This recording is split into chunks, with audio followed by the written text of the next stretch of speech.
अगर आप भी चाहते हैं कि LSB प्रेजेंट ऑफिशियल के वीडियो सबसे पहले आप तक पहुंचे तो लाल बटन को दबाकर चैनल को सब्सक्राइब जरूर करें और साथ में बेल आइकन को दबाना ना भूलें।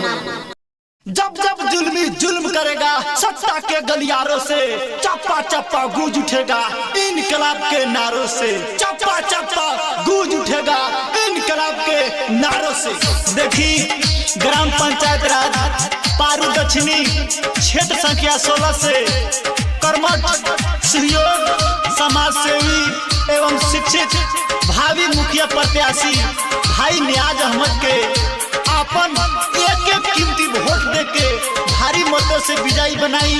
अब भाई के एक बेर सेवा करे के मौका दीजा। नियाज भैया जिंदाबाद जिंदाबाद जिंदाबाद। साज फिल्म रिकॉर्डिंग स्टूडियो लाला छपरा चौक।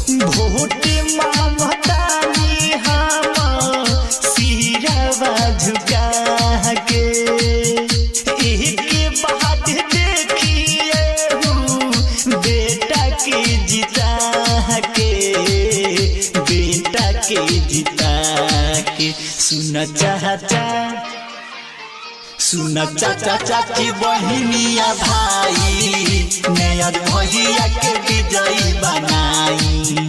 सुन चाचा चाची बहिनिया भाई नया भैया के विजयी बनाई।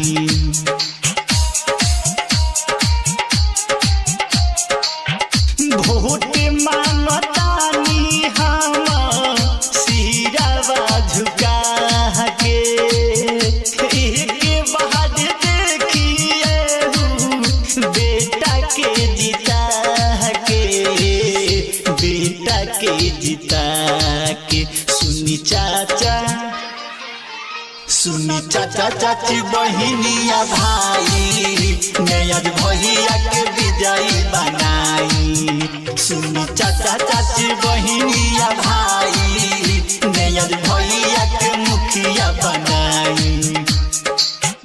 देखी ग्राम पंचायत राज पारू दक्षिणी क्षेत्र संख्या 16 से कर्मठ सहयोग समाज सेवी एवं शिक्षित भावी मुखिया प्रत्याशी भाई नियाज अहमद के अपन एक एक कीमती वोट देके भारी मतों से विजयी बनाई।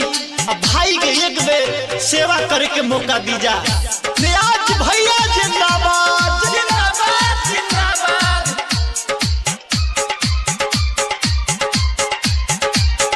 भैया के ना भूलैहा हो अब की बारी जीतैहा हो, जीती है तो दुखी दूरी होई केहू नहीं मजबूरी होई।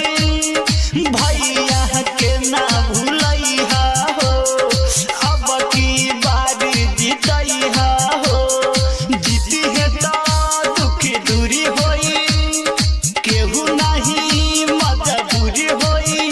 नहीं पैसा नहीं पैसा पके हुलो भाई नया भैया के मुखिया बनाई।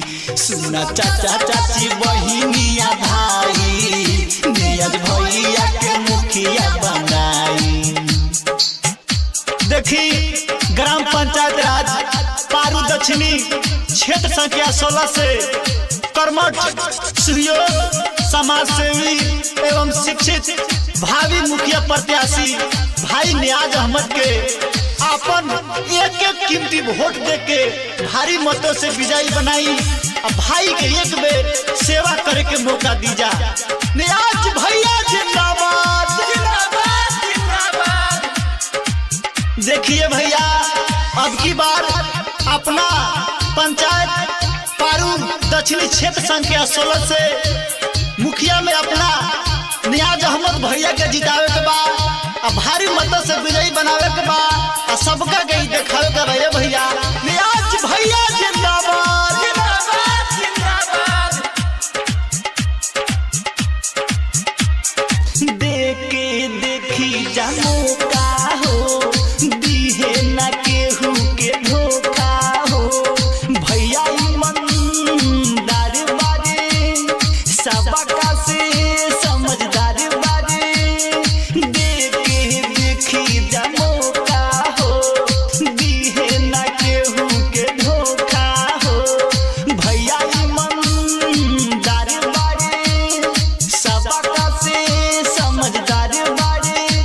सुन चाचा सुनी चाचा चाची बहिनिया भाई नेज भैया के मुखिया बनाई। सुनी चाचा चाची बहिनिया भाई नेज भैया के मुखिया बनाई। वोट मांगतानी हम सिरवा झुका के एक बार देखिए बेटा के जिता के। सुनी चाचा चाची बहिनिया भाई नेज भैया के विजयी बनाई। सुनी चाचा चाची बहिनिया भाई नेज भैया के मुखिया बनाई। साज फिल्म रिकॉर्डिंग स्टूडियो लाला छपरा चौक।